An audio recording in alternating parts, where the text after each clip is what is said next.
Mr. Ellis fixed everything, though no one noticed his efforts. When the building management told him to step aside, he grabbed his old tool belt and started repairing the one room no one cared about. If stories about quiet heroes and hidden acts of care move you, give this video a like, hit subscribe, and stay with us, because what you're about to witness proves that the smallest hands can build the strongest communities. Every morning, before the building truly woke up, Mr. Ellis was already at work. At Pendleton apartment, his footsteps echoed down the hallway, careful and familiar, toolbox in hand, like a trusted companion. The flickering hallway light fixed, the stubborn front door latch adjusted, the radiator in debris that kept clanking in the middle of the night quiet now, thanks to him.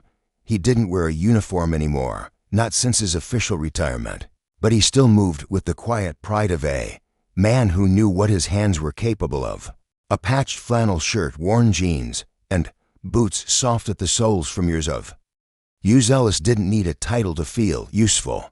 He just needed something to fix. People passed him in the hall without really seeing him. They always had. Not out of rudeness, just routine.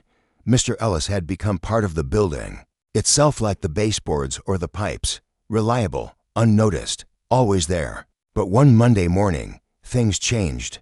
Management had posted a notice in the lobby, its crisp white paper stark against the bulletin board's faded cork. Building renovation initiative, it announced in corporate serif font. Effective immediately, all maintenance work will be handled by contracted professionals. Residents were asked to submit requests through the new digital portal. Mr. Ellis's services would no longer be required. He read the notice 3 times, his calloused fingers tracing the words, as if repetition might change their meaning. 20 years of service reduced to appolite dismissal. No mention of his dedication. No acknowledgement of the countless emergencies he'd resolved at midnight. No recognition of how he'd held this place together when the original management company had all but abandoned it. Behind the corporate language, Mr. Ellis understood the real message. The building had been sold to a development company that specialized in maximizing property value. Through strategic improvements, the new owners saw dollar signs where he saw home. They envisioned young professionals with steady incomes and no need for a kindly handyman who worked for gratitude and the occasional home-cooked meal. Crazy, right? The voice belonged to Nia Cruz. She'd been watching him from the stairwell, her usual perch for observing the adult world she'd learned not to trust. Nia had lived in 3B with her grandmother since she was 12, when her mother's addiction had finally consumed what remained of their family. She'd grown up suspicious of promises and allergic to false hope, but Mr. Ellis had somehow earned her grudging respect by never making either. Just business, Nia, Mr. Ellis replied, though his voice carried the weight of disappointment he tried to hide. Business, she repeated, the word bitter on her tongue. That's what they're calling it when they throw away decent people.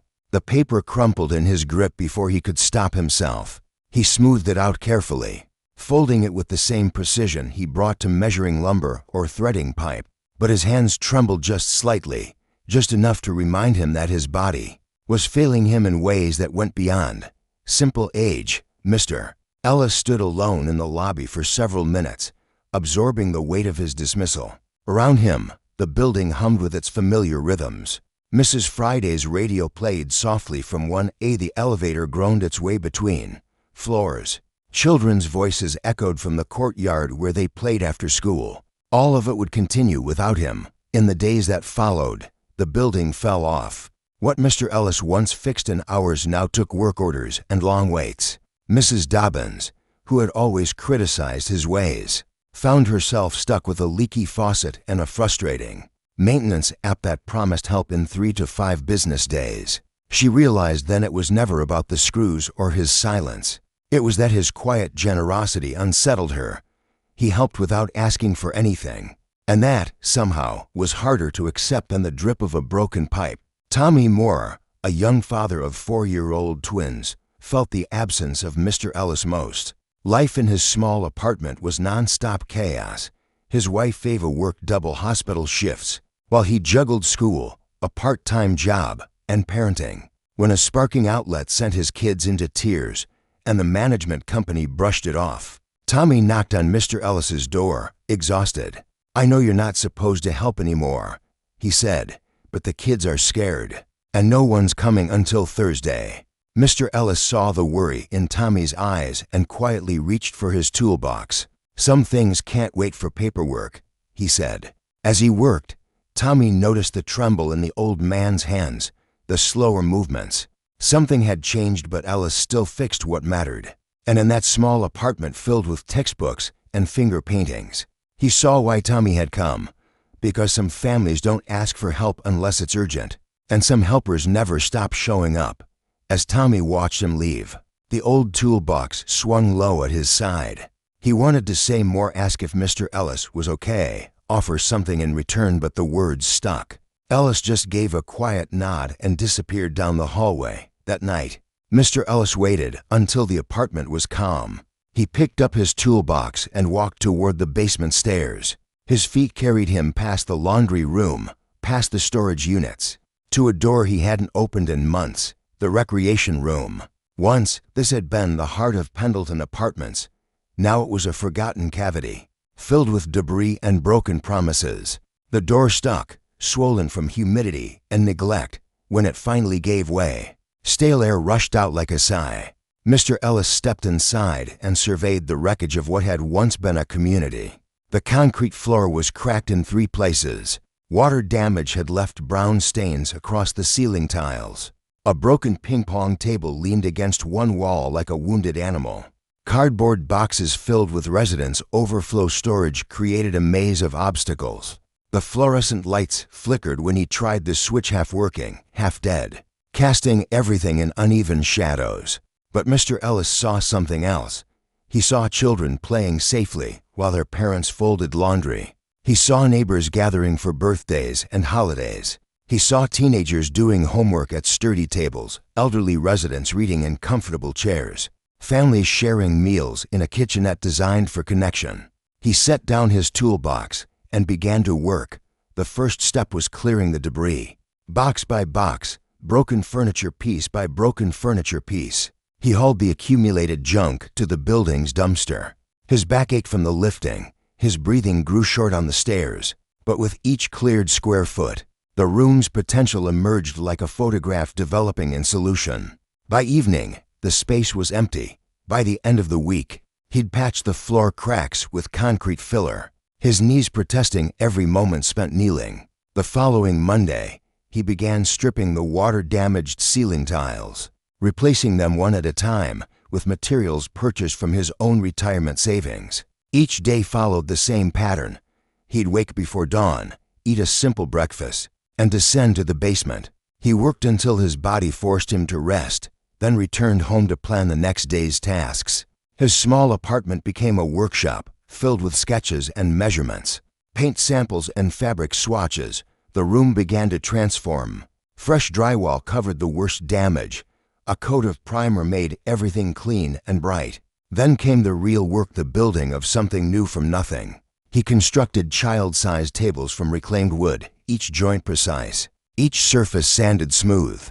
Adult seating areas took shape in corners designed for conversation. A reading nook emerged beneath the single window, cushioned and warm. Electrical outlets appeared where they would be most useful. Storage cubbies lined one wall, sized perfectly for games and books, and the accumulated treasures of community life. The work consumed him. His arthritis flared from the constant motion. His savings account dwindled with each trip to the hardware store. His hands, steady for 70 years, began to shake when he was tired. But the room grew more beautiful each day, shaped by a vision that existed only in his mind and expressed through calloused hands that refused to retire. It was Nia who first uncovered what Mr. Ellis was really up to. The soft rhythm of hammering had echoed through the building's bones for days, steady, deliberate, almost like a heartbeat. At first, she thought it was the new maintenance crew, but the timing never made sense. Too early, too late, not union hours, not paid hours. Curious, she followed the sound down the basement stairs until it led her to a door she barely remembered. The old rec room, and behind it, the quiet truth of someone still trying to fix what mattered. The recreation room door stood open. Light spilled out, not the harsh fluorescence she remembered, but something warmer, more inviting. She stepped to the threshold and stopped. Mr. Ellis knelt in the center of the transformed space, installing the final tile in a children's play area. Round him, a miracle had taken shape. The broken room of her childhood had become something from a magazine, bright, welcoming, alive with possibility. What are you doing?" she asked. He looked up, unsurprised by her presence. Nia had always been the building's most observant resident, the teenager who saw everything and said little, making something useful. She stepped inside, her teenage skepticism warring with wonder. The space glowed under new lighting he'd installed throughout. Comfortable chairs invited reading and conversation. Child-sized tables promised art projects and homework sessions. A kitchenette in one corner sat ready to host community meals and birthday celebrations. With what money? The question cut to the heart of what she'd already guessed. Mr. Ellis continued working, his movements careful and deliberate. Retirement savings, Social Security, had to be saving it all for something. Nia felt something shift inside her chest, a recognition of sacrifice that made her throat tight. Here was an adult spending his limited resources, working despite obvious pain, creating beauty for people who'd barely thanked him for 2 decades of service. "That's stupid," she said, but the words lacked conviction. "Probably," he agreed. "Most worthwhile things feel that way at some point." Over the following days, Nia found herself returning. At first, she claimed she was just checking on him, making sure he wasn't overexerting himself, ensuring he stayed hydrated during the long work sessions. She brought him snacks and made conversation, kept him company through the long hours. But gradually, she began helping, holding boards steady while he measured, organizing tools in the precise arrangements he preferred, learning the names of hardware she'd never paid attention to before. Working beside him, she began to understand the depth of his vision. Every detail served a purpose. The rounded corners on children's furniture prevented injuries. The electrical outlets included safety covers and USB ports. The color scheme, warm yellows and soft blues, created zones throughout the space, while maintaining visual harmony. "Why aren't you telling anyone?" she asked one afternoon as they installed crown molding. That would go largely unnoticed, but made the room feel complete. Ellis paused in his work, considering. People have their troubles. They don't need to worry about an old man's projects. But Nia heard what he didn't say. He was afraid they would try to stop him, either because of his health or doubt about his plan. Better to work in secret, to create something undeniable. The secret lasted 6 weeks. Margaret Dobbins had come to the basement looking for Christmas decorations, stored there since the previous December. She'd been grumbling about the building's decline, the new management's indifference, the general deterioration of everything she'd once found acceptable about Pendleton Apartments. The sounds drew her toward the recreation room, not construction noise, but the gentle murmur of conversation, the soft scraping of sandpaper against wood. When she pushed open the door, expecting to find contracted workers, she discovered something impossible. Mr. Ellis knelt beside a bookshelf, making final adjustments to its position. His knee rested on Nia's folded sweatshirt, patting it against the concrete floor. Nia sat cross-legged nearby, organizing children's books by reading level. Around them, the recreation room had been completely transformed. Mrs. Dobbins stepped inside, her sharp eyes taking inventory. Professional quality workmanship, thoughtful design, materials that spoke of significant investment. This wasn't amateur work, this was skilled craftsmanship applied with obvious love. "My God," she whispered. Mr. Ellis looked up, resignation replacing the quiet satisfaction she'd interrupted. He'd hoped to finish before discovery, but perhaps this was inevitable. "Mrs. Dobbins, how long have you been doing this?" 6 weeks. Maybe 7. She walked through the space slowly, her teacher's instincts, recognizing a learning environment designed for success. Good lighting throughout, soft surfaces for safety, and storage solutions that encouraged organization. This wasn't just renovation, it was transformation based on a deep understanding of human needs. When she turned back to face him, her expression had changed completely. The chronic dissatisfaction that usually marked her features, the seemingly permanent frown, had melted away, replaced by something softer, more vulnerable. "I owe you an apology." Mr. Ellis blinked, confused. "Ma'am, all these years, I've complained about your work. The timing, the noise, the way you left sawdust in the hallways." She gestured at the beautiful space surrounding them. "I never understood what you were actually doing." Her voice carried the weight of recognition, not just of his skill, but of her own blindness. She'd focused on inconveniences while missing the larger picture. Every repair, every improvement, every small act of maintenance had been building toward something larger: community. "You were never just fixing things," she continued. "You were holding us together. This whole building owes you an apology." The admission hung in the air between them. Mr. Ellis, unused to such direct acknowledgement, could only nod. Nia watched the exchange with a new understanding of the complex relationships between adults. How pride and habit could mask deeper truths. How recognition could come late but still matter deeply. Mrs. Dobbins left the recreation room a different person that evening. She knocked on Tommy Moore's door in 4B, then Mrs. Friday in 1A, then the elderly Mr. Fan from the 3rd floor. Each conversation began the same way. "You need to see what Mr. Ellis has been doing." The word spread like water, finding its way downhill through the building's invisible networks of neighborly connection. Parents told other parents. Teenagers texted friends from other floors. Residents who rarely spoke began having urgent conversations in elevators and mailrooms. By the weekend, a steady stream of visitors made their way to the basement. They came skeptical and left amazed. Children squealed with delight at the play areas designed specifically for their size and interests. Parents appreciated the sight lines that allowed supervision without hovering. Teenagers sat at the tables and found them perfect for laptops, card games, and textbooks. The space revealed different gifts to different visitors. New mothers saw a place where toddler playdates could happen safely. Elderly residents discovered reading corners with proper lighting and comfortable seating. Students found quiet spaces designed for concentration. But everyone saw the same essential truth. This was the work of someone who understood community, who had watched their daily struggles and designed solutions, who had invested not just money and labor but genuine love in creating something beautiful for people who couldn't afford beauty anywhere else. Mr. Ellis's health continued to decline.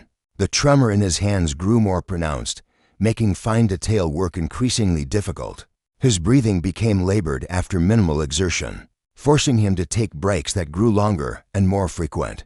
Most concerning to Nia, he'd begun forgetting things, small details at first, then larger ones. One morning, she found him in the rec room, staring at a half-assembled bookshelf as if he couldn't remember how the pieces fit together.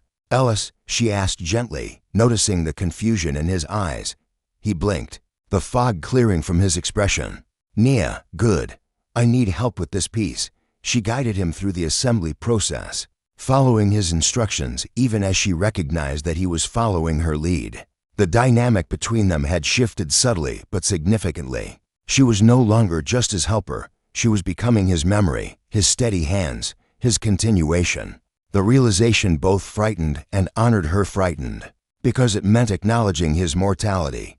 Honored because it meant he trusted her with his vision. During those final weeks of construction, their conversations deepened beyond the practical matters of renovation. Mr. Ellis began sharing stories from his decades of maintenance work, not just the technical challenges but the human connections.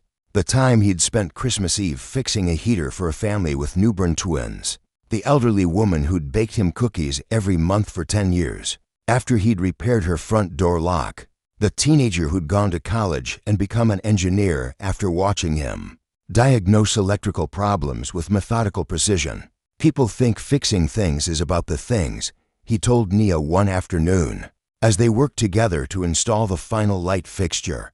"But it's really about the people. The things are just opportunities." One Saturday morning, Tommy brought his 4-year-old twins, Emma and Ethan, to the rec room, where the two immediately transformed the puppet theater into their kingdom. Nearby, his wife Ava, still in scrubs, eyes heavy from a long hospital shift, sank into one of the newly padded chairs. She watched her children play in a space finally meant for joy, her face softening with something that looked like relief. Tommy sat on the arm of her chair, and Ava rested her head on his hip as they watched their children play together. In a moment she was asleep, but not before they enjoyed the quiet beauty of the moment together. The revelation came later, when Tommy stumbled across a worn showbox tucked away in the rec room. Inside, neatly stacked and dated, were dozens of receipts. Each one told a silent story. $8,000 spent out of pocket on wiring, paint, flooring, tools, and hardware. All of it is meticulously tracked, all of it quietly given. Money that should have gone toward his own comfort, his own care, his own future. Instead, it had built this room, this sanctuary for everyone else. Tommy stared at the receipts spread across the table, Ava looking over his shoulder with growing dismay. $8,000 represented months of groceries for their family, a semester of Tommy's tuition, and the security deposit on a larger apartment. For someone living on Social Security and a modest pension, it represented an unimaginable sacrifice. "We have to do something," Ava whispered. The discovery spread through the building like wildfire, igniting a collective shame among residents who'd accepted his generosity without recognizing its true cost. People who'd barely spoken to each other began having urgent conversations in hallways, elevators, and the mail room. The revelation transformed their understanding of Mr. Ellis's project from a generous gesture to a stunning sacrifice. A meeting convened in Mrs. Dobbins's apartment on a Saturday evening, and residents, who rarely spoke to each other, gathered around her dining table to discuss what they'd learned and what it meant. The conversation was awkward at first, filled with the self-consciousness of people unaccustomed to collective action. "He won't accept money if we offer it," Tommy pointed out, having already tried and been gently but firmly refused.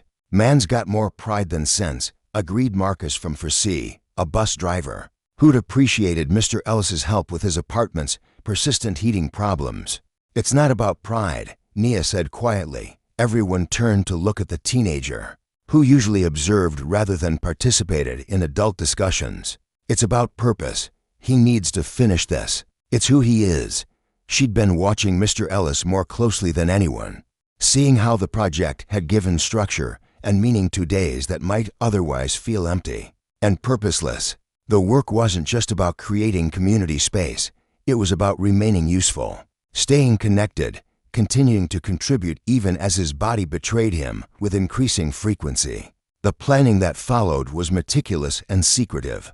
Residents organized shifts to help with the remaining work, while Mr. Ellis rested, careful to make their assistance seem natural rather than charitable. Mrs. Dobbins researched grants for community improvement projects, hoping to find ways to reimburse his expenses without bruising his pride. Marcus coordinated with some buddies of his that worked construction to donate surplus materials. Ava used her hospital connections to quietly assess Mr. Ellis's health needs and identify resources that might help. Most importantly, they began to plan a surprise that would honor not just his generosity, but his vision of what their community could become. The rec room was nearly finished, but they wanted the completion celebration to reflect the magnitude of what he'd accomplished, not just physical renovation, but social transformation. The unveiling happened on a Saturday evening in late spring. Mr. Ellis had been told that management wanted to inspect the basement for safety violations, a fiction designed to get him downstairs at the right time. When he opened the door to the recreation room, he found the entire building waiting for him. The space was perfect. Every detail he'd planned had been completed. But more than that, it was alive with the community he'd been building all along. Children played in the corners he'd designed for them, their laughter echoing off walls, painted in colors he'd chosen for their warmth and optimism. Adults sat in conversation areas he'd created for connection, sharing stories and food in the kitchenette he'd installed for exactly that purpose. Teenagers clustered around the homework tables, their books and laptops scattered across surfaces he'd built to accommodate their studies. On the main wall hung a simple plaque, its words burned into a piece of reclaimed wood. From his own workshop, built by the hands that built this community, Mr. Ellis, 2025. He stood silently for a long moment, overwhelmed by the sight of his vision, made real and the evidence that his work had mattered. The space buzzed with exactly the kind of activity he'd imagined. During all those solitary evenings with graph paper and dreams, when he finally spoke, his voice was barely above a whisper. "I just wanted to fix things." "You did," said Mrs. Dobbins, her own voice thick with emotion. "You fixed all of us." The room fell silent. Some people wiped their eyes. Others just stared, smiling without saying a word. Ellis looked up at it, then down at Nia, then at all the faces turned toward him. He chuckled softly, the sound like gravel under a slow-moving tire. "I didn't need a thank you," he said, voice low but steady. "Just wanted folks to have a place to be seen." It was all he said. But it was enough, because in that room, filled with people who once felt invisible, his words hit like truth. Over the next few weeks, the room stayed busy. Someone hosted a poetry night. A few parents organized story time for the younger kids. Mrs. Dobbins, who once hated the noise, started a monthly board game tournament. Strict rules, but plenty of laughter. The building's official renovation also proceeded as planned, but it couldn't touch what Mr. Ellis had created. Management, faced with the reality of a fully functional community space, built without their permission, quietly added it to the building's official amenities.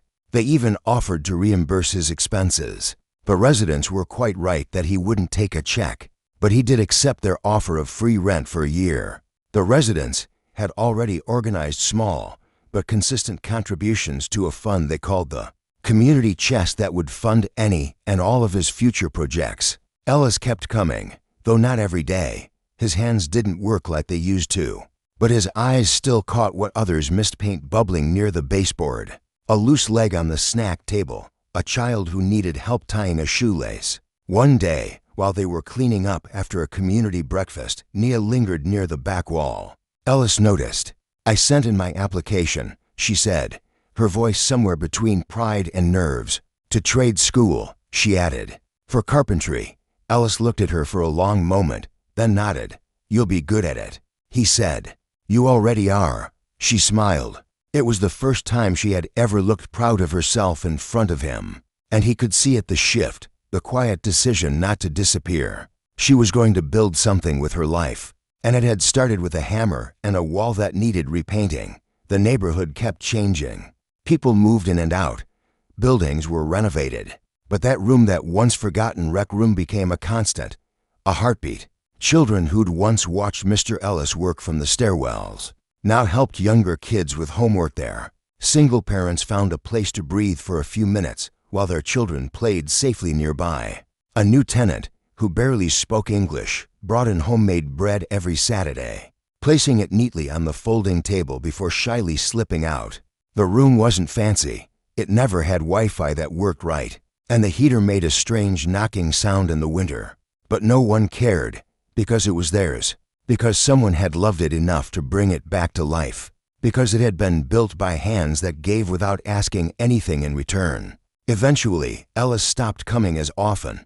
His knees didn't like the stairs anymore, but people still dropped by his apartment to ask questions or bring him leftovers.